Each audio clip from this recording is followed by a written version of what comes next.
High বন্ধুরা, তোমরা সবাই কেমন আছো? আমার মিনি ব্লগে তোমাদের সবাইকে স্বাগত।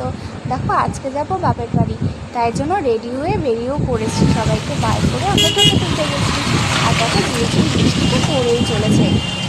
আর দেখো, এই কখনো আবার রোদ উঠছে, আবার বৃষ্টি পড়ছে, কখনো এরকম হচ্ছে। এখন যাবো বিরাটি স্টেশন। দেখো, আমরা স্টেশনে চলে এসেছি। এখন ট্রেনের জন্য অপেক্ষা করছি। হাবড়া লোকালেই যাবো আমরা, তাহলে একটু ফাঁকা পাওয়া যাবে। দেখো, ট্রেনে চলে এসেছি। আজকে এমনিতেও স্টেশনটা ফাঁকাই ছিল, আর ট্রেনটাও দেখি ফাঁকাই আছে, খুব একটা ভিড় হয়নি। আর দেখো, আমরা ট্রেনেও সিট পেয়ে গেছি।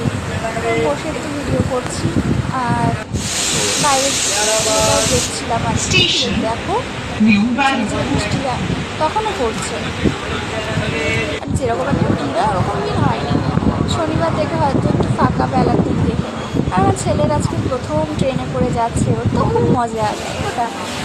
আর এখন আমরা ট্রেন থেকে নেমে গেছি, এখন যাব অটো স্ট্যান্ডের দিকে। দেখো, আমরা অটোতে উঠেও পড়েছি, আর অটো এখনই ছাড়বে। আর আমরা বাড়ির দিকে যাব। দেখো, আমরা বাড়ির দিকে চলেও এসেছি। এখন আমরা এই বাড়িতে গেটে ঢুকছি। তা আমার এই মিনি ব্লগ